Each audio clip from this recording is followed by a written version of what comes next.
행복한 성도 38번째 시간으로 확신이라는 제목으로 하나님 말씀 나누겠습니다. 요즘 트렌드가 욜로에서 요노로 바뀌어가고 있다고 합니다. 욜로는 You Only Live Once의 약자입니다. 뜻은 인생은 한 번뿐이다. 그러니까 한 번뿐인 인생이니까 마음껏 먹고 즐기고 소비하자라는 의미입니다. 즉 지금 자신의 행복을 위해서 무엇이든 아끼지 않고 소비하고 사용하겠다라는 태도입니다. 그래서 욜로를 즐기는 사람들은 플렉스를 합니다. 플렉스가 뭡니까? 한 끼에 수십만 원짜리 오마카세를 먹고 고급 차를 몰고 고급 휴양지에 놀러 갑니다. 그리고 그런 사진들을 SNS에 올립니다. 일종의 과시죠. 나 이거 먹었다. 나 이거 입었다. 나 이거 가봤다. 부럽지? 그것이 욜로입니다. 그런데 그에 반해 요노는 You Only Need One의 약자입니다. 뜻은 하나만 있으면 된다라는 의미입니다. 즉 욜로와 완전 반대입니다. 이 사람들은 진짜 필요한 물건 하나만 사서 오래 쓰겠다라는 태도예요. 그러니까 필요하지 않은데 내 돈을 쓰지 않겠다라는 거죠. 그래서 이런 요노족은 핸드폰도 신형을 쓰지 않습니다. 옛날 구형폰을 씁니다. 노트북도 오래된 것을 쓰고 가구도 오래된 것 사용하고 옷도 빈티지 있죠. 무슨 저기 시장에서 파는 것, 뭐 빈티지 이런 것들 주로 입습니다. 그리고 이런 사진들을 SNS에 올리며 또 과시합니다. 난 이것만으로 충분해. 왜? 내가 명품이니까. 내가 명품이니까 아무거나 걸쳐도 패션이야. 난 자신 있어. 그러면서 SNS에 올려요. 그리고 말합니다. 부럽지. 주변 사람들은 말합니다. 야, 좀 궁상맞지 않니? 그러나 요노족은 말해요. 궁상맞다니 멋있는 거야. 그러면서 당당하게 그렇게 대합니다. 요즘 젊은 사람들 중심으로 이 욜로에서 요노로 유행이 바뀌고 있다고 합니다. 이건 우리나라만이 아니라 전 세계적인 추세라는 거예요. 그러니까 옛날 젊은이들은 막 플렉스하면서 빚내서 막 푸억하라고 하죠.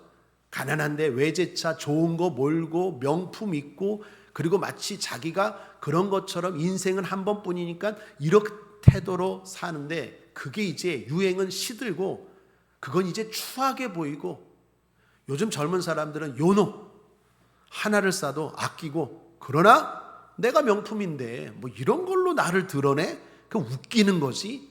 그런 요노적으로 욜로에서 요노로 지금 바뀌고 있다라는 것입니다.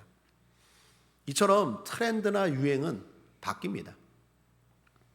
한때 유행은 일본이 선도했습니다. 그래서 우리나라는 일본 것을 베껴거나 따라하기 바빴어요. 일본 사람들이 보는 것, 입는 것, 먹는 것 따라했어요.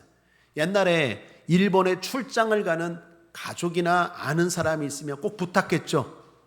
카세트 하나만 사다 줘. 뭐 좀 사다 줘. 일본이 유행을 선도했어요. 그런데 지금은 어떻습니까? K컬처.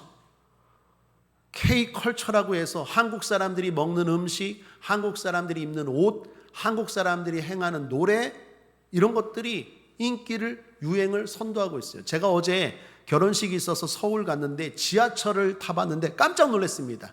조금 뻥을 보태서 반 이상이 외국인이. 나는 외국 사람들이 한국에 토요일 날 그렇게 많은지 몰랐어요. 엄청나게 많은 젊은이들과 거기에는 또 중년들, 노년들도 많은데 외국 사람들이 엄청나게 많더라고요. 특별히 결혼식을 어제 신도림 근처 그 홍대 이쪽으로 하지 않았습니까? 그쪽은 사람들이 그냥 타고 내리는 사람들이 다 외국인이더라고요. 보니까 한국 음식 먹고 한국 옷들 입고 한국 화장품 바르고 이 완전히 옛날과 지금이 달라졌어요. 여러분 얼마 전에 좋은 소식이 있었죠? 우리나라 작가가 노벨 문학상을 탔어요.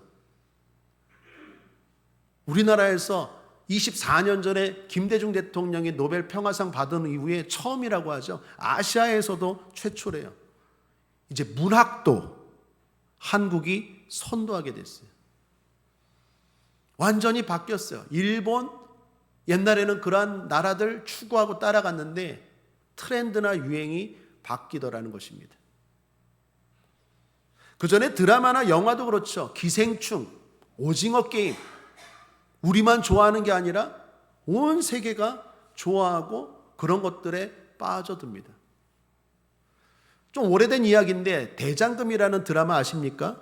대장금이라는 드라마가 인기가 많았죠. 그런데 우리나라보다도 훨씬 더 인기가 많은 나라가 있었대요. 홍콩.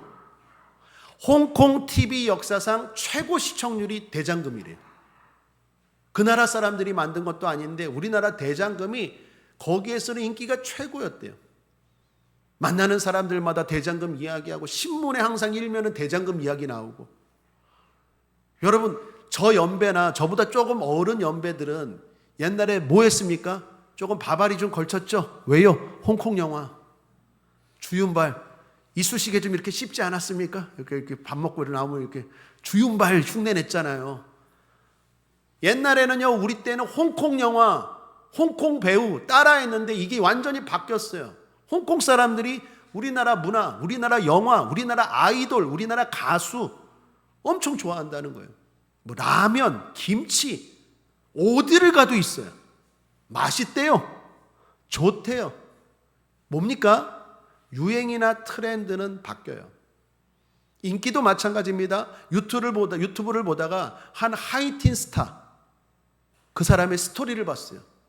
혜성같이 등장했다는 말이 있죠. 진짜 혜성같이 등장해서 인기가 하늘 높은 줄 몰랐던 연예인이 지금 보니까 막노동하고 있더라고요. 흔히 말하는 노가다.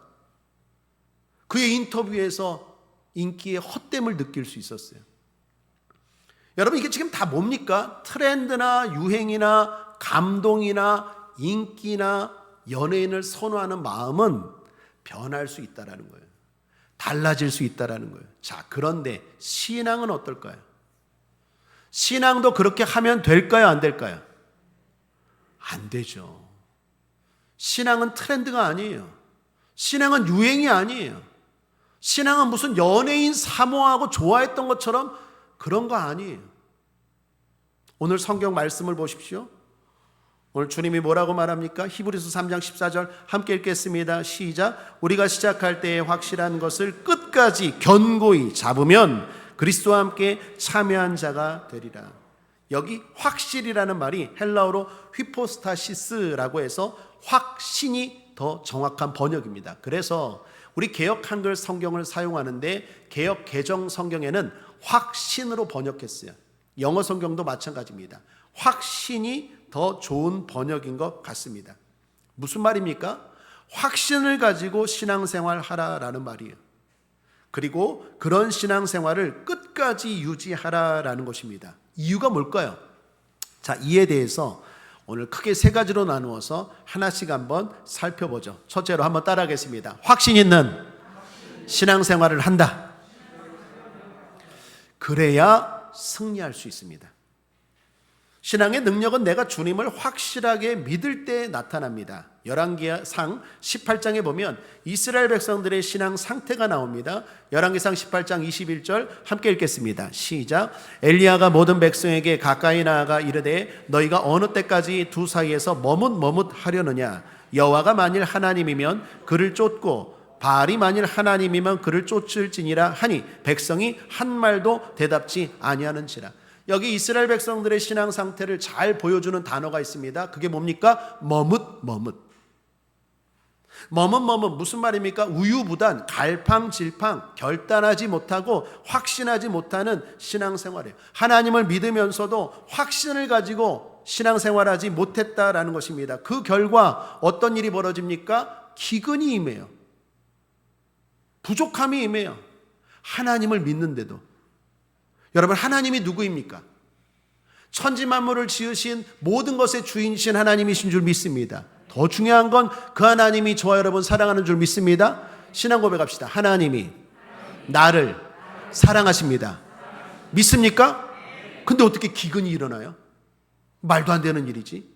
근데 그 말도 안 되는 일이 일어나더라고요. 왜요? 머뭇. 이게 확신을 가지고 신앙생활해야 되는데, 확신을 가지고 예배해야 되는데, 확신을 가지고 기도해야 되는데, 그냥 머뭇 안 하는 것도 아니고 하는 것도 아니고 어정쩡하게 하니까 이런 일들이 벌어지더라는 거예요. 여러분 열왕기상 18장의 상황 아시잖아요. 3년 반 동안 이스라엘에 기근이 임했어요. 비가 안 오는 거예요. 농사가 안 돼요. 부족의 현상이 일어나요. 더 나아가 물질만이 아니죠. 심적으로 영적으로 대혼란이 일어나죠. 귀신을 섬기는 자들이 감히 하나님을 섬기는 백성들에게 대적하고 싸우자고 덤벼들어요. 영적으로 심적으로 육적으로 자꾸 떨어져가고 부족하고 그것이 한두 번이 아니라 계속해서 지속되는 이유가 뭡니까? 머뭇머뭇이에요. 머뭇머뭇. 하나님이면 하나님, 세상이면 세상 이래야 되는데 이것도 아니고 저것도 아니니까 하나님을 섬기는데도 이런 말도 안 되는 일들이 일어나더라라는 것입니다. 주사위는 던져졌다라는 말이 있죠. 율리어스 시저가 한 말입니다. 그가 주전 449년도에 군대를 이끌고 로마로 진격했습니다. 그 당시 로마를 정복한 사람이 폼페이우스인데 이 시저가 폼페이우스에게 전쟁을 선포한 거죠. 그리고 우리가 아는 루비콘 강을 건널 때 한 말이에요. 주사위는 던져졌다. 무슨 말이니까 뒤돌아보지 않겠다라는 거예요. 저 로마가 지금은 크지만 내가 확신을 가지고 싸우겠다라는 거예요. 결국 어떻게 되었습니까? 예상과 달리 시저가 이기죠. 그리고 나서 로마에게 보고했다는 말, 유명한 말이 있지 않습니까? 세 마디. 왔노라, 보았노라, 이겼노라. 여러분, 역사적인 승리의 현장에는요, 항상 지도자와 그 공동체에 확신이 있었기 때문에 승리한 줄 믿습니다. 어정쩡하게 얼렁뚱땅 온 게 아니에요. 확신이 있을 때 세상도 그렇고 신앙도 마찬가지입니다. 하나님은 확신 있는 예배 신앙에 승리를 주시는 줄 믿습니다. 바울도 말합니다. 고린도전서 16장 13절에 깨어 믿음에 굳게 서서 남자답게 강건하여라. 남자를 선호하는 차별을 말하는 게 아니라 그만큼 확신을 가지고 신앙생활하라라는 거죠. 베드로도 영적 싸움에 대해 말하면서 이렇게 권면합니다. 베드로전서 5장 9절 너희는 믿음을 굳게 하여 저를 대적하라. 저가 누구입니까? 마귀죠.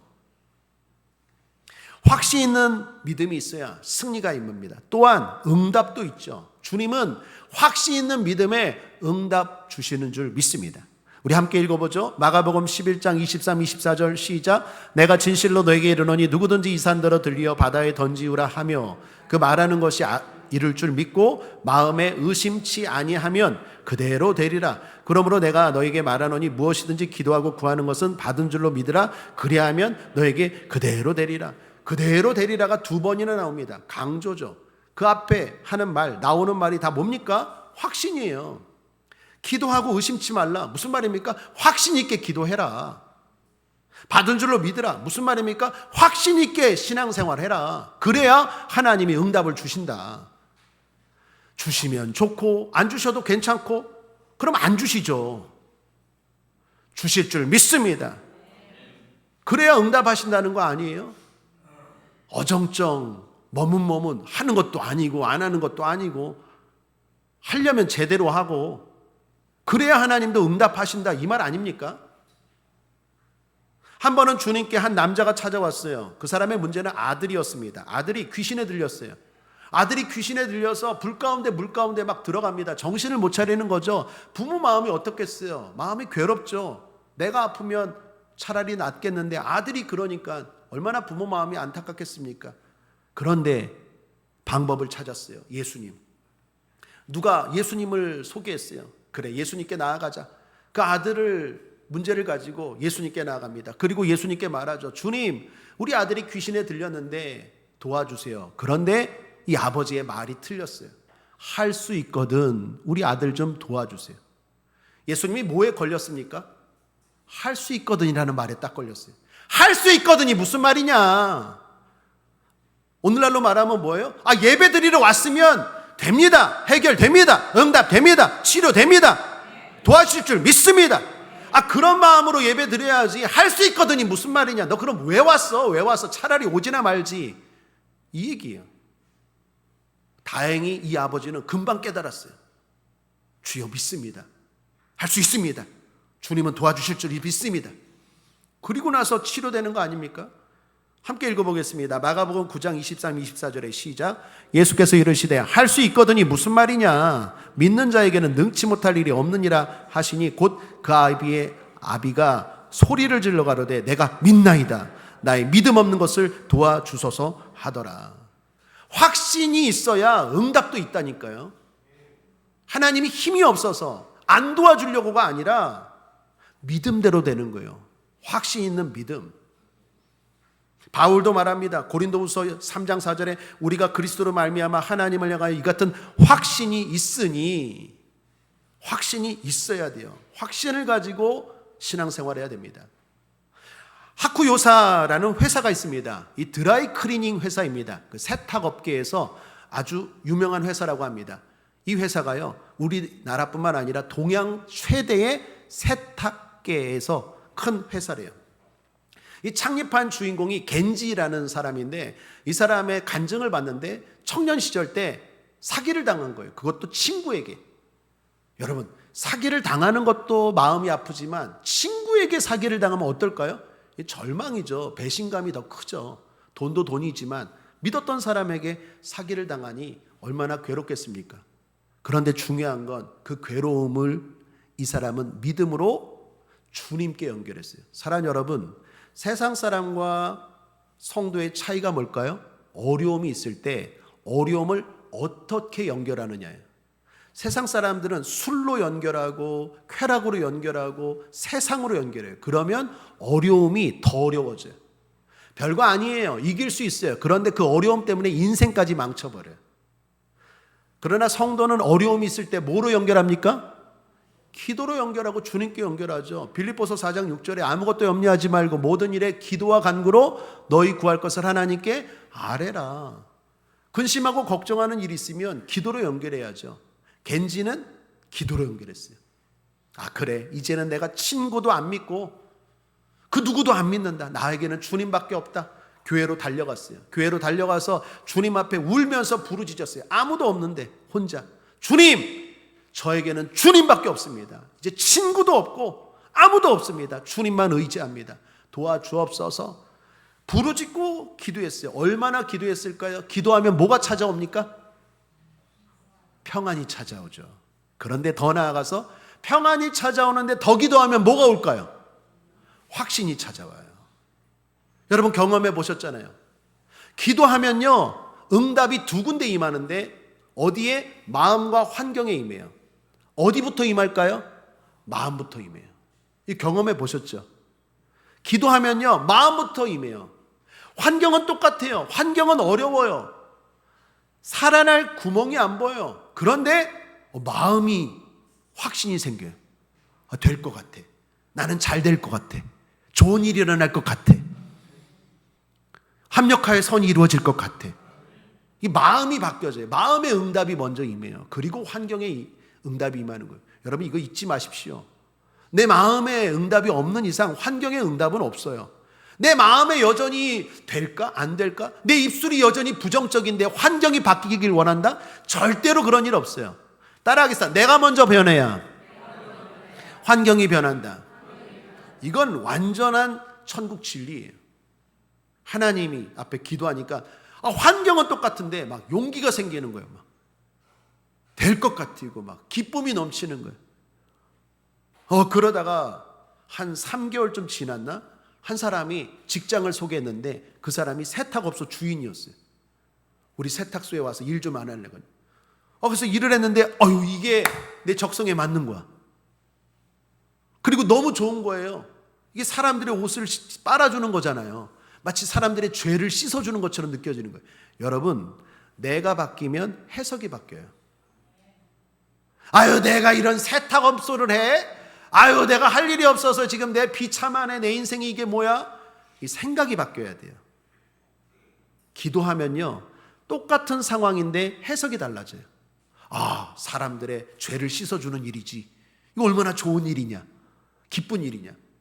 그러니까 기쁘게 세탁 일을 하고 거기서 인정받고 승승장구하고 점점 길이 열려지고 사업할 기회가 주어지고, 그래서 굴지의 기업 요사쿠사라는 동양 최대의 세탁 회사를 차렸다라는 거예요. 사랑 여러분, 그분이 한 말 가운데 인상 깊은 말이 있어요. 한번 들어보십시오. 이렇게 말합니다. 나는 세탁업을 하면서 이는 하나님이 주신 일이다라는 사실을 한 번도 의심한 적이 없다. 이러니까 성공하는 거예요. 이건 하나님이 나에게 주신 일이다라는 걸 한 번도 의심한 적이 없다. 그런 마음으로 일을 하니까 되는 거예요. 좀 해보다가 안 되면 다른 데 하고, 요거 안 되면 요거 하고, 요거 안 되면 요거 하고, 시간 계속 낭비하는 거죠. 하나님이 나에게 주신 일이다. 하나님이 나에게 주신 가정이다. 하나님이 나에게 주신 교회다. 확신을 가지고 살아야 될 줄 믿습니다. 여러분, 목회도 마찬가지고 신앙생활도 마찬가지입니다. 어떻게 하다가 여기까지 흘러왔다. 아니죠. 하나님이 나를 영종도에 보내셔서 내가 목회한다. 하나님이 이 교회에 나를 보내셔서 내가 구역장하고 예배하고 봉사한다. 확신이 있어야 하나님이 응답하시는 거죠. 눈에 보이는 건 다른 이유 때문에, 직장 때문에, 아이 때문에 이렇게 어떻게 여기까지 왔을지 모르겠지만 그 배후에는 하나님의 손길이 있는 줄 믿습니다. 중요한 건 내가 그거에 대한 확신이 있어야 하나님이 그 일과 그 삶을 도와주시는 거예요. 뭐든지 확신이 중요합니다. 여러분, 히브리서 11장 6절 말씀 잘 아시잖아요. 함께 읽겠습니다. 시작. 믿음이 없이는 기쁘시게 못하나니 하나님께 나아가는 자는 반드시 그가 계신 것과 또한 그가 자기를 찾는 자들에게 상 주시는 이심을 믿어야 할지니라. 여기 믿음이 뭡니까? 다른 말로 확신 아니에요? 하나님 반드시 살아 계시다. 오늘 나에게 상 주신다. 오늘 나에게 복 주신다. 그런 확신이 있어야 하나님은 기쁘시고 너희들에게는 응답이 있다. 이 말씀 아닙니까? 예배를 드리는데 하나님 진짜 있나? 하나님 진짜 도와주실까? 이런 예배에는 하나님 앞에 기쁨도 안 되고 우리에게는 응답도 안 되겠죠. 확신이 있어야 승리도 있고 확신이 있어야 응답도 있습니다. 또 하나, 시험에 들지 않아요. 베드로가 시험 들 때 상황입니다. 누가복음 22장 54절 함께 읽겠습니다. 시작. 예수를 잡아 끌고 대제사장의 집으로 들어갈새 베드로가 어떻게 따라가니라? 멀찍이 따라가니라. 이거 베드로의 지금 신앙 상태를 보여주는 거예요. 그 다음 장면 아시잖아요. 베드로가 시험 들잖아요. 예수님 3번 부인하잖아요. 따라가기는 따라가요. 그런데 어떻게 따라가요? 멀찍이 따라가요. 가까이 따라가야죠. 손잡고 따라가야죠. 붙고 따라가야죠. 확신을 가지고 따라가야죠. 그래야 시험도 안 들고 이기죠. 마귀도 건들지 못하죠. 그런데 따라는 가는데 그냥 멀찍이, 이건 하는 것도 아니고 안 하는 것도 아니고, 그러니까 맨날 시험에 들어요. 전진을 해야죠. 전진을. 하나님이 예비하신 땅이 있는데, 하나님이 예비하신 복이 있는데 전진을 해야죠. 히브리서 3장 전체의 내용은요, 이스라엘 백성들이 출애굽해서 가나안 땅까지 가지 못한 것을 배경으로 하고 있어요. 히브리서 기자는 지금 말하는 거, 이스라엘 백성들이 출애굽은 했지만 가나안 땅까지 가지 못한 이유가 뭔지 아느냐? 지금 확신을 이야기하는, 그들이 확신이 없었다는 거예요. 가기는 가는데 멀찍이 따라가니까 승리도 없고 응답도 없고, 더 나아가 맨날 시험 들어요. 이 사람 때문에 시험 들고 이 사람 때문에 시험 들고, 맨날 마귀가 시험을 줘요. 걸림돌이 된다라는 것입니다. 자, 그에 반해서, 베드로에 반해서 바울은 어떻습니까?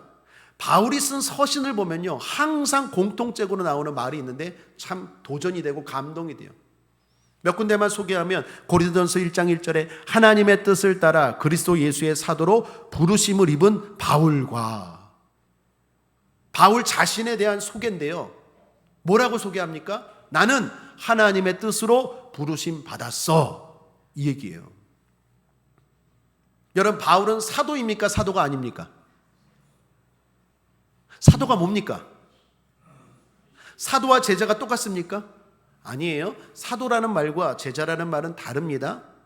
제자라는 말은 지금 쓸 수 있지만 사도라는 말을 쓰면 그건 틀린 거예요. 오늘날 사도는 없어요. 사도는 예수님과 함께했던 제자들이나 아니면 예수님을 만났던 자들이나, 그걸 사도라고 말해요. 여러분께 질문합니다. 2부 예배 때는 이거 모르더라고요. 바울은 예수님의 12제자 중에 한 사람이었습니까? 아니었습니까? 아니었죠. 3부 예배 성도님들이 좀 낫네요. 바울은 예수님의 12제자 중가 아니죠. 예수님이 12제자를 택할 때 바울은 없었어요. 그런데 바울은 사도였어요. 왜요? 다메섹 도상에서 주님이 만나 주셨잖아요. 그런데 다른 제자들이, 그리고 당시 교회에서요, 바울을 보고 넌 예수님의 제자가 아니었잖아, 12제자가 아니었잖아. 그러니까 사도에 대해서 의심했어요. 바울은 분명히 주님이 나를 만나 주셨는데. 그래서 바울이 말하는 거예요. 나도 하나님이 부르셨다. 확신을 가지고 사는 거예요. 주변에서 뭐라 그러든 바울은요, 입만 열면 하나님의 뜻으로 부르심 받은 나 바울은 이렇게 살아가니까 시험에 들지 않아요. 어떤 어려움도 이기고 나아가요. 여러분 성경 보십시오. 계속 나와요. 고린도후서 1장 2절에도 하나님의 뜻으로 말미암아 그리스도 예수의 사도된 바울과, 에베소서 1장 1절 하나님의 뜻으로 말미암아 그리스도 예수의 사도된 바울은, 골로새서 1장 1절 하나님의 뜻으로 말미암아 그리스도 예수의 사도된 바울과. 바울은요, 입만 열면 확신으로 가득 찼어요. 골로새 교회 성도들아, 에베소 교회 성도들아, 나는 하나님의 부르심으로 나는 여기에 섰다. 그리고 너희들에게 말한다. 확신이 넘치잖아요. 사랑하는 여러분, 확신을 가지고 신앙생활할 수 있게 되길 바랍니다. 확신을 가지고 영종도에서, 국제하모니교회에서 신앙생활하시길 바랍니다.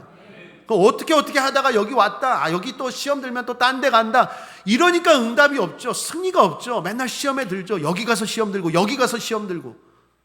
확신을 가져야 하나님이 복을 주시고 시험에 들지 않죠. 베드로전서 5장 8절도 말합니다. 근신하라 깨어라, 너희들 중 마귀가 우는 사자같이 두루다니며 삼킬 자를 찾나니. 여기 마귀가 삼킬 자를 찾는다고 하는데 그 삼킬 자가 누구입니까? 확신 없는 사람, 머뭇머뭇거리는 사람, 깨어있지 못하고 예수님을 따라가되 멀찍이 따라가는 사람. 자, 이제 둘째입니다. 확신 있는 신앙생활을 끝까지 해야 합니다. 한번 따라하겠습니다. 끝까지 한다. 흔히 성공하려면 삼심이 다리를 건너야 한다고 하죠. 초심이, 열심이, 뒷심이. 여기서 중요한 건 뒷심입니다. 뭐든지 뒷심이 중요해요. 쟤는 뒷심이 없어. 그 말은 무슨 말입니까? 잘 가다가 마지막에 항상 넘어져, 이런 얘기죠. 세상에서 성공한 사람들도 보면 뒷심이 있어야 돼요. 마지막, 끝까지. 신앙도 마찬가지입니다. 끝까지가 중요해요. 여러분, 왜 끝까지가 중요합니까? 그래야 열매를 경험해요. 히브리서 10장 36절에 너희에게 인내가 필요함은 너희가 하나님의 뜻을 행한 후에 약속을 받기 위함이라. 약속은 열매로 바꿀 수 있어요. 내가 하나님의 뜻대로 열심히 기도했어요. 내가 하나님의 뜻대로 열심히 봉사했어요. 그런데 끝까지 하라는 거예요. 왜요? 그래야 열매를 경험한다. 중간에 포기하지 말라라는 거예요. 이스라엘 백성들이 출애굽해서 가나안 들어갈 때 요단강 건너자마자 가나안 땅에서 맞이한 게 여리고성입니다. 여리고성 큰 성이에요. 당시의 무기와 실력으로는 무너뜨릴 수 없는 성이에요. 그 여리고성이 딱 가로막고 있는 거예요. 마치 우리 앞을 가로막고 있는 어떤 문제처럼. 그때 이스라엘 백성들이 하나님께 기도하죠. 하나님이 어떻게 하라고 말합니까? 예배 드려라. 오늘날로 말하면 예배예요. 앞에 제사장들이 서고 뒤에 법궤가 있고 그 뒤에 백성들이 따라가라. 하루에 한 번씩 돌아라. 이게 오늘날 예배라는 거예요. 싸워야 되는데, 전쟁을 해야 될 판에 예배 드리래요. 사랑하는 여러분, 예배가 전쟁보다 가장 능력 있는 무기인 줄 믿습니다. 싸워야 되는, 전쟁해야 되는 그 상황에서 하나님이 예배 드리래요. 하루에 한 번씩. 돌라는 거죠. 말이 안 되는 거잖아요. 그래서 하나님이 아시고 침묵하고 돌라 그러죠. 모든 백성들 침묵하고 돌아라. 침묵하고 돌아라. 왜요? 말이라는 게 사람의 마음을 움직여요. 부정적인 말을 자꾸 들으면 마음이 어떻게 해요? 자꾸 부정적이죠. 그러니까 너희들 돌되 침묵하고 돌아라. 사랑하는 여러분, 예배 드릴 땐 하나님께만 집중하시길 바랍니다. 그래서 예배를 드리는 마음으로 하루에 한 바퀴씩 돌았어요. 여리고성이 언제 무너집니까? 7일째 되는 날 무너지죠. 계산하면 13번 돌았을 때예요. 하루에 한 바퀴씩 6번, 제7일에 7번, 합하면 13번이에요. 그런데 여러분 생각해 보세요. 만약 이스라엘 백성들이 이틀 돌다가 에이 안 무너지네, 했으면 여리고성은 무너지는 승리를 경험했을까요? 못 경험했을까요? 못 경험한 거예요. 한 5일째까지 했다고 쳐요. 야, 할 만큼 했어. 안 무너지네. 그리고 포기했다면 여리고성의 승리는 있습니까? 없습니까? 없는 거예요. 7일이에요. 성경에서 7은 완전을 상징하죠. 뭘 말합니까? 너희들이 확신을 가지고 예배 드렸다면 끝까지 하라는 거예요. 반드시 이루어진다. 하나님이 반드시 응답하신다. 반드시 도와주신다. 그 마음으로 끝까지 가라는 거예요. 그래야 내 앞에 장벽이 무너지지. 한 2바퀴 돌다가 한 3일 하다가 나 이제 못 해먹겠어. 그럼 맨날 못 넘어가는 거예요. 거기를. 확신을 가지고 끝까지. 여러분 또 하나, 열왕기하 5장에 보면 아람이라는 큰 나라에 나아만이라는 장군이 있었죠. 왕 다음 가는 사람입니다. 권력 있습니다. 돈 있습니다. 근데 그 사람에게 문제가 있어요. 뭐요? 문둥병. 문둥병이 생긴 거예요. 병이 있어요. 돈 있으면 뭐합니까? 권력 있으면 뭐합니까? 병 들면 무슨 소용이 있겠습니까? 절망했어요. 돈을 가지고 권력을 가지고 이 사람 저 사람 다 해봤는데 안 돼요. 해결이 안 돼요. 해결이 안 될 때는 어떻게 해야 됩니까? 주님을 찾아야죠. 다행히 주님을 찾을 수 있는 길이 열렸어요. 그 장군의 잡아온 포로 중에, 이스라엘 포로 중에 소녀 하나가 말합니다. 우리 고향, 우리나라 이스라엘에는 하나님의 종이 있는데 그 하나님의 종은 저 문둥병도 고치는데, 그 얘기를 나아만 장군이 들었어요. 그래? 그러면 한번 가자. 그래서 막 금은 보화 선물을 준비해서 부하들을 데리고 이스라엘로 갑니다. 이스라엘로 갔는데 그 초라한 동네에 엘리사라는 하나님의 종이 있는데 나와서 맞이하지는커녕 말하죠. 저 나아만 장군이 왔습니다. 그랬더니 왔냐? 그 나아만 장군 저기 요단강 가서 씻고 가라 그래라. 나아만 장군이 얼마나 화가 납니까? 아니 내가 이런 큰 나라 강대국의 장관인데 그 선지자가 나와서 뭐 직접 말한 것도 아니고 종을 보내서 저기 가서 씻으라고 하는데요. 이 자존심이 상한 거죠. 그래갖고 화가 머리끝까지 났어요. 그때 옆에 부하가 뭐라 그럽니까?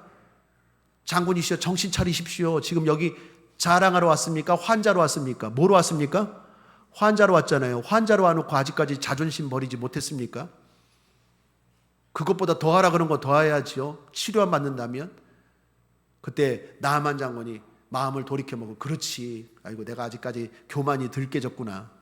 내가 여기 병 고치러 왔지. 내가 무슨 힘 자랑하러 왔나? 그래 한번 순종해 보자. 그래서 요단강에 가요.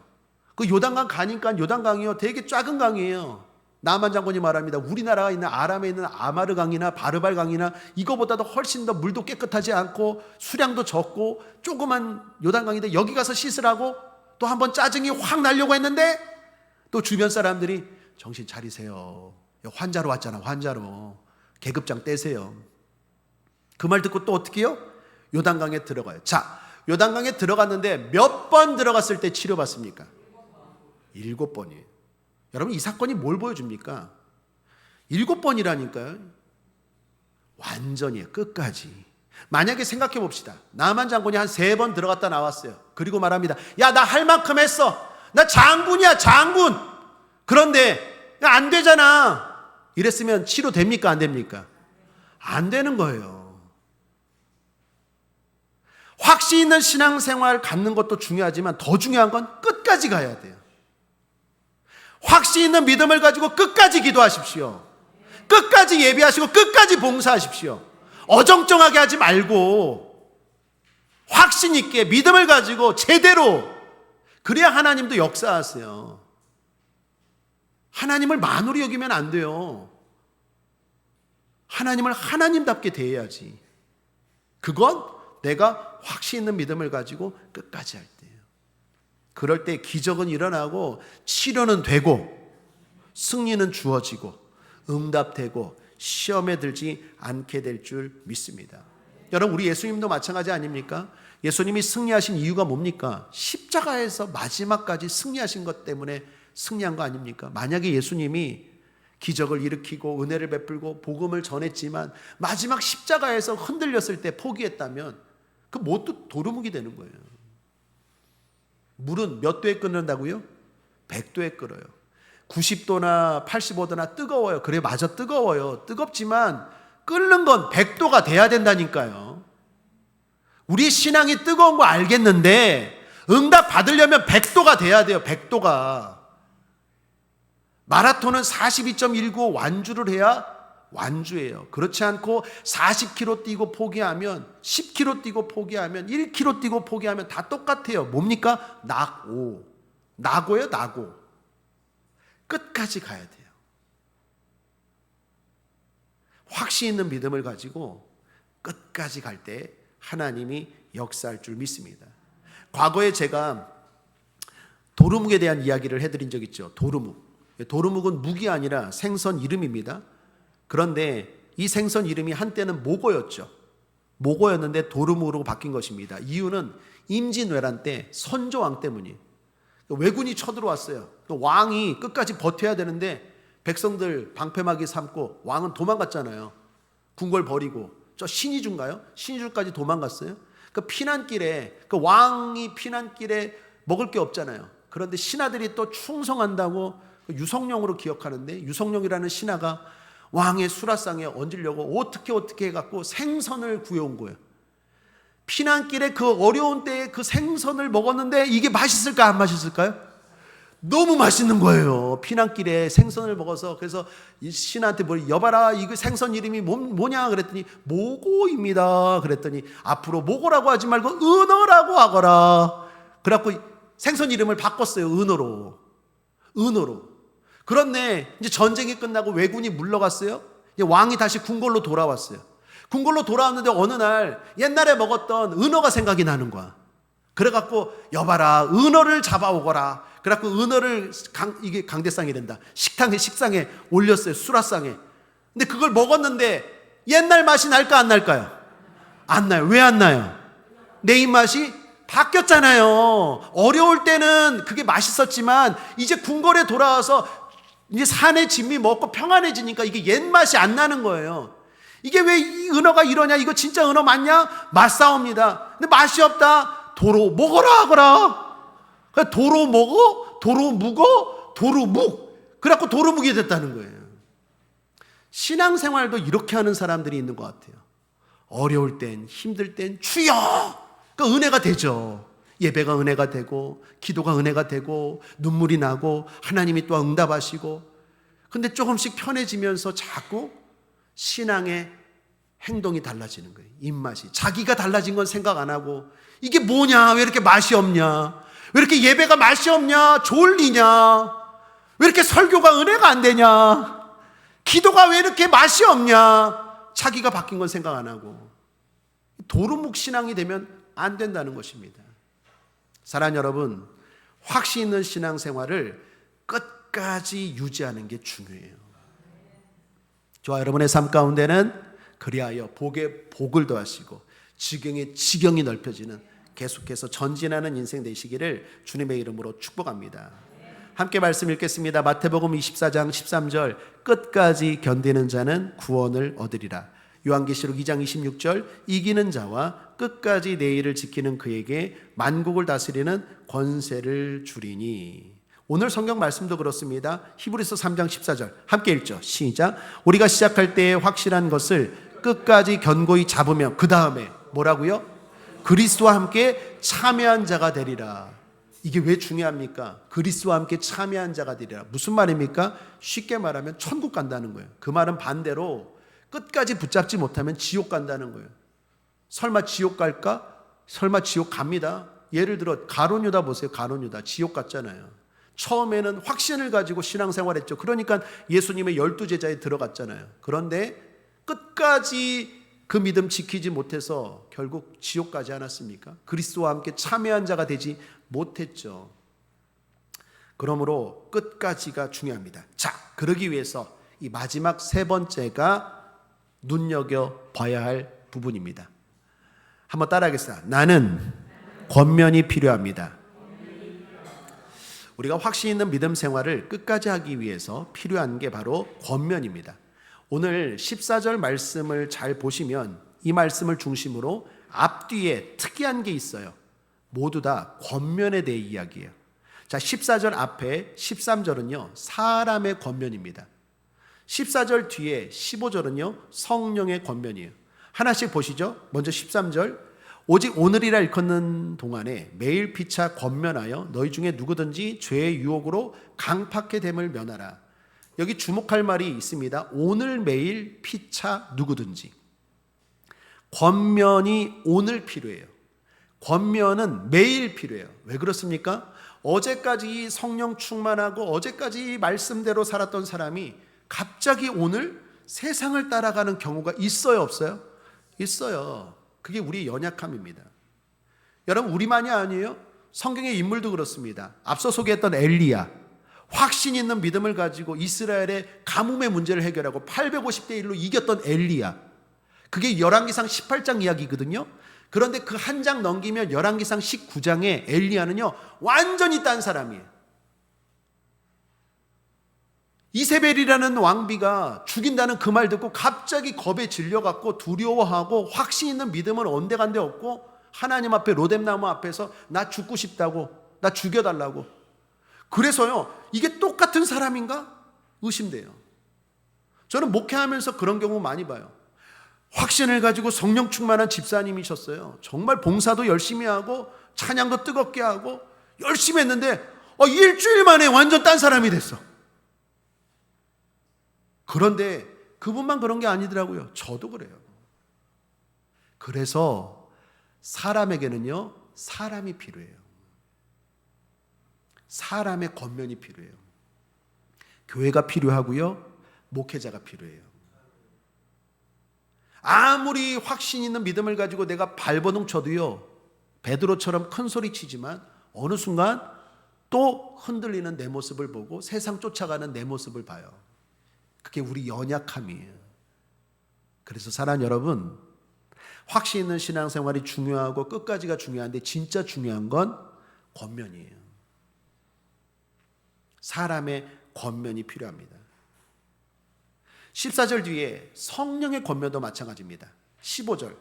성경에 일렀으되 오늘날 너희가 그의 음성을 듣거든. 그는 여기서 누굴까요? 성령님이세요.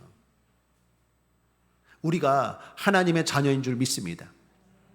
우리 믿음이 확신 있는 믿음이 아닐 때, 우리가 흔들릴 때, 우리가 세상을 쫓아갈 때 하나님이 그냥 두실까요? 그냥 두지 않아요. 권면하세요. 여러분, 권면이 뭘까요? 파라칼레오라는 단어의 합성어입니다. 파라라는 말과 칼레오의 합성어인데, 파라는 옆에서, 칼레오는 말해주다, 도와주다예요. 여러분, 하나님의 자녀인 거 믿으십니까? 한번 따라하겠습니다. 나는 하나님의 자녀입니다. 그 증거가 뭘까요? 그 증거가 뭘까요? 여러분이 잘못된 생각, 잘못된 길을 가려고 할 때 반드시 하나님이 권면하세요. 사람을 통해서 권면하고요, 직접 권면하시고, 절대로 그냥 두지 않아요. 쉬운 말로 찔러대요. 찔러대. 너 그러면 안 돼. 안 돼. 우리 예꿈 아이들, 엄마 아빠, 아이들이 막 잘못된 곳에 가잖아요. 막, 그죠? 불 있는 곳에 가고 막 더러운 곳에 가면 엄마 아빠가 뭐라 그래? 이러잖아요.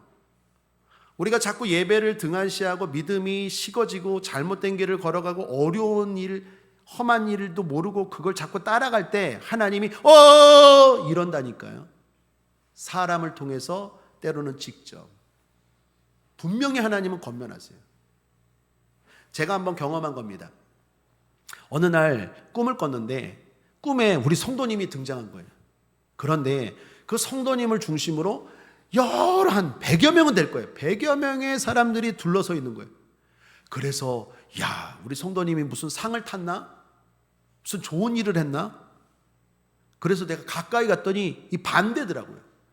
분명히 우리 성도님인데 머리를 잡고 막 이러면서 막 이러고 있더라고요.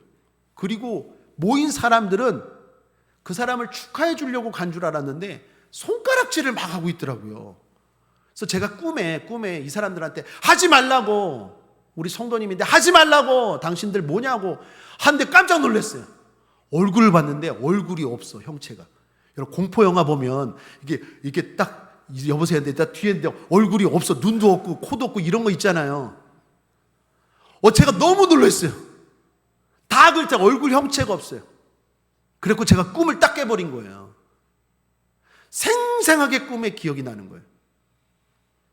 이거 무슨 사인일까요? 목사가 그런 꿈을 꿨다라는 건 무슨 사인일까요? 기도해 주라는 거죠. 그 자리에서 기도했어요. 하나님, 이 성도님 무슨 일이 있습니까? 제가 이 시간 기도합니다.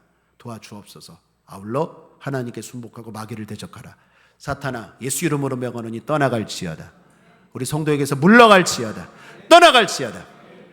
기도했어요. 날이 밝았습니다. 아침 한 9시 반쯤 됐어요. 전화를 했어요. 더 기다릴 수 없는 거예요. 궁금해서. 아침에 전화를 했더니 이 성도님이 깜짝 놀란 거예요. 평소에 전화도 잘 안 하던 목사님이 갑자기 아침부터 전화를 했으니 얼마나 놀라겠어요. 그리고 하는 말, 별일 없으시죠? 별일이 있는데, 별일 없으시죠? 하는데 엄청 놀라는 거예요. 아니, 왜요, 목사님? 그러니까. 왜 갑자기 전화하셔서 별일 없으시죠? 그런 거예요. 아니, 진짜 별일 없으세요? 그랬더니, 아니, 무슨 일인데요? 오히려 더 되물어. 나중에 말했더니, 사실은요, 별일이 있어요. 그쵸? 그래서 제가 꿈 얘기했죠. 제가 어제 꿈에 성도님을 봤는데 막 사람들이 모여갖고 손가락질을 하고 막 괴로워하고 힘들어하는데 제가 어제 기도했다고. 그 얘기 듣더니 울더라고. 그러면서 오픈을 하더라고. 사실은 내가 이러이러이러한 일이 있어서 욕먹게 생기고 가족들한테도 그렇고 너무 힘든데 하나님이 목사님을 통해서 생각나게 하시고 기도하게 하셨군요. 그러면서 위로받더라고요. 그래서 당장에 이번 주 수요일 날 예배 나오시라고. 예배 나와서 제가 안수기도 하고 대적기도 해줬어요.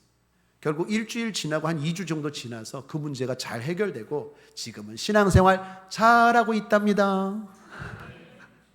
이게 뭘까요? 성령이 그만두지 않아요. 가만두지 않아요. 권면하신다니까요. 때로는 직접, 때로는 사람을 통해서. 자, 결론입니다. 이런 권면들이 있을 때 중요한 건 뭘까요? 잘 받아야 돼요. 잘 받아야 돼요. 이게 오늘 제일 중요해요. 오늘 14절 중심으로 잘 구조를 보면 확실한 믿음으로 신앙생활을 해라. 그래야 응답이 있고 승리도 있고 축복도 있고 시험에 들지 않는다. 그걸 끝까지 해라. 그래야 천국 간다. 그러면서 앞에 그러기 위해서는 주변 사람들의 권면을 받으라. 또 성령의 권면을 받으라. 그러면서 중요한 단어가 똑같은 단어가 나와요. 13절이나 15절이나 여러분 한번 함께 보겠습니다. 13절 함께 읽죠. 시작. 오직 오늘이라 일컫는 동안에 매일 피차 권면하여 너희 중에 누구든지 죄의 유혹으로 강팍해 됨을 면하라. 15절 함께 읽겠습니다. 시작. 성경에 일렀으되 오늘날 너희가 그의 음성을 듣거든 노하심을 격동할 때와 같이 너희 마음을 강팍해 하지 말라. 공통적으로 나오는 게 뭡니까? 권면을 받을 때 강팍해 되지 말라. 이 강팍해다라는 말이 헬라어로 카스화라는 말인데 마음을 굳게 하고 쉽게 말하면 고집 피우지 말라는 거예요.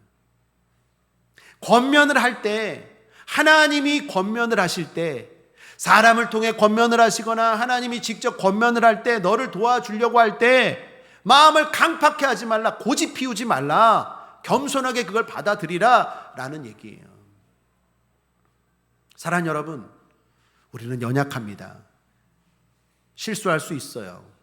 흔들릴 수 있어요. 중요한 건 권면을 받을 줄 알아야 돼요. 그래야 끝까지 가요. 아무리 권면을 해도 받아들이질 않아요. 그러면 결국에는 실패해요. 우사인 볼트라는 분 아십니까? 대단한 육상 선수죠. 2008년도 베이징 올림픽 때 100m, 200m, 400m 계주 다 금메달 땄어요. 4년 뒤 2012년 런던 올림픽에서도 3관왕을 했어요. 우사인 볼트. 2016년 리우 올림픽에서도 3관왕을 했어요. 그러니까 올림픽이 4년마다 열리잖아요. 그러니까 12년 동안 달리기 대회 나갔다 하면은 다 이긴 거예요. 그것도 하나만 금메달 따는 게 아니라 뭐 3개, 4개. 그랬던 우사인 볼트가 2017년도에 세계 육상 선수권에 나갔다가 중간에 쓰러졌어요. 400m 계주에서 쓰러졌어요. 아니 금메달은커녕 완주도 못하고 달리다가 중간에 픽 쓰러졌어요. 대단한 이슈가 됐어요. 이유가 뭘까? 그 전날 새벽까지 술을 마셨다는 거예요. 왜 술을 마셨느냐? 기사를 봤더니 자만한 거예요. 나 우사인 볼트야. 나 볼트라니까. 나 안 넘어져. 개주인데 뭐 개주. 그거 술 한잔 먹어도 나가면 금메달이야. 자만했대요. 그런데 기사를 제가 잘 보니까 볼트 주변에 믿음의 사람들도 있었대요. 기도해 주는 사람. 그래서 볼트한테 늘 얘기했대요. 조짐이 보이니까 너 그러면 안 돼. 금메달 딸 때마다 겸손해야 돼. 자만하지 마. 사람들만 했겠습니까? 성령이 볼트의 마음에 권면을 했을까 안 했을까요? 했겠죠. 그런데 마음이 강팍한 거예요. 나 볼트야. 나 그냥 이대로 갈 거야.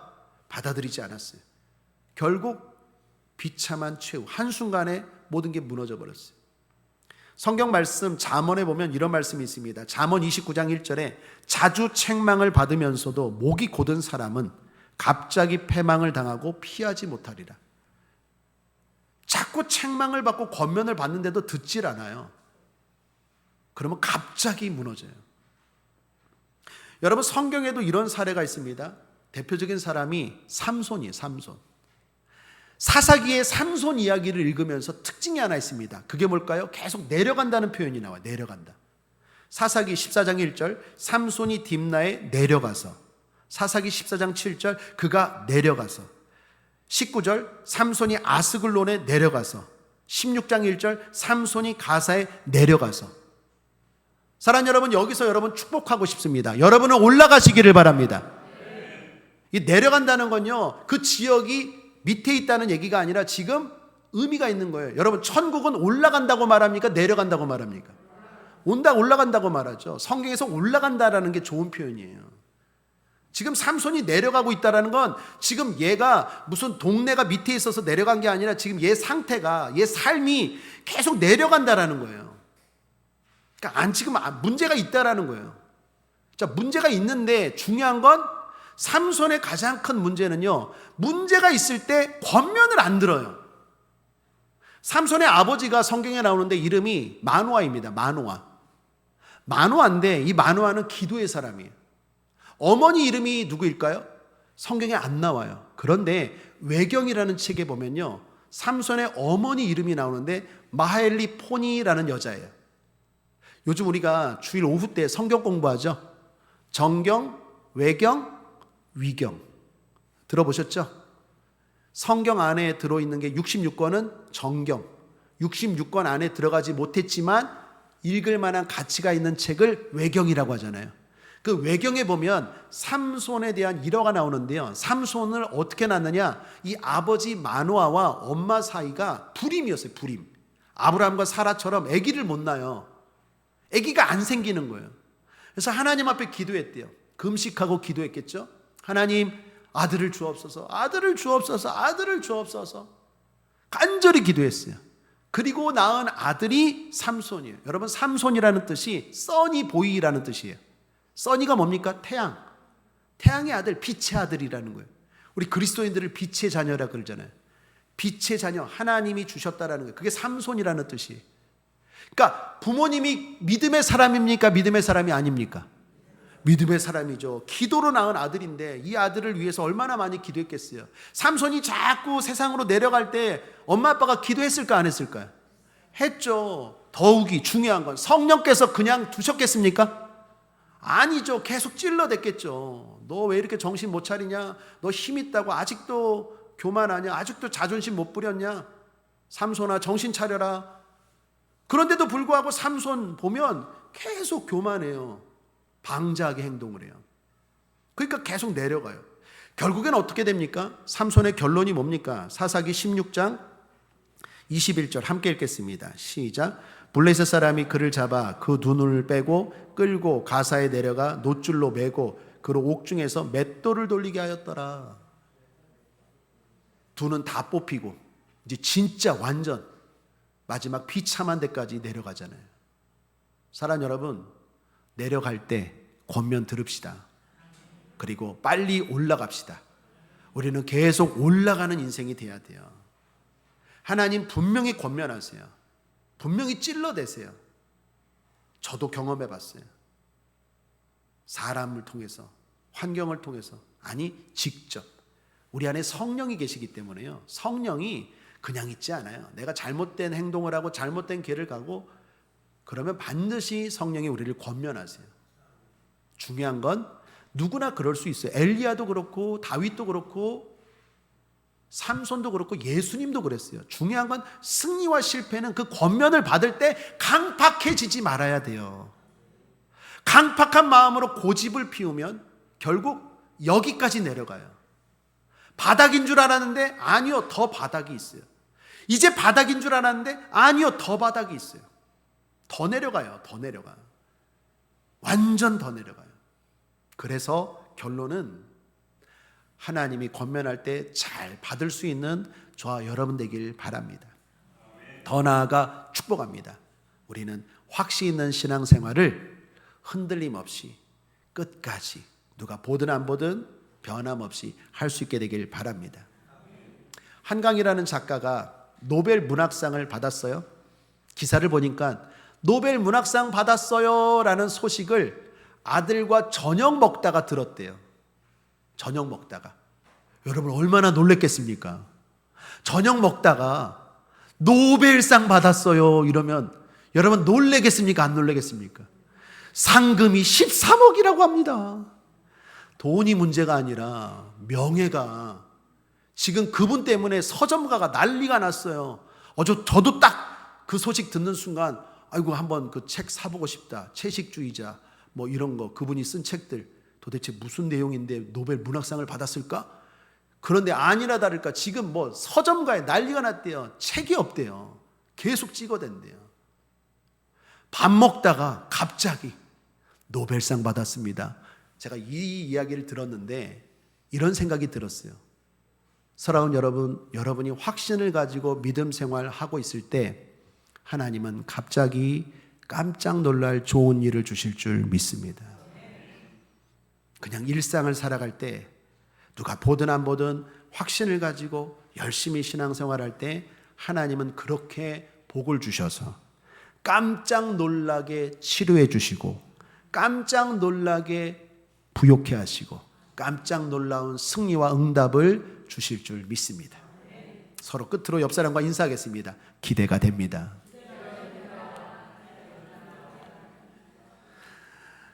끝으로 함께 읽겠습니다. 말씀을 정리하는 말씀 시작. 행복한 성도 38번째 시간으로 확신이라는 제목으로 은혜를 나누었습니다.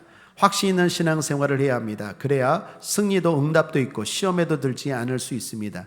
확신 있는 신앙생활을 끝까지 해야 합니다. 그래야 신앙의 열매를 맛볼 수 있고 무엇보다 천국에서 진짜를 받기 때문입니다. 그런데 혼자는 안 됩니다. 사람의 권면이 필요하고 성령 하나님의 도움이 필요합니다. 그런 도움을 날마다 겸손하게 받읍시다. 강팍한 마음을 버립시다. 그리고 승리합시다. 예수 승리! 기도하겠습니다. 좋으신 하나님 아버지, 우리 성도들 확신 있는 신앙생활을 통하여 승리하고 응답받고 복받게 하여 주시옵소서. 깜짝 놀랄 좋은 일들이 우리의 삶 가운데 순간순간 찾아올 줄 믿습니다. 감사드리며 예수님의 이름으로 축복하고 기도했습니다. 아멘.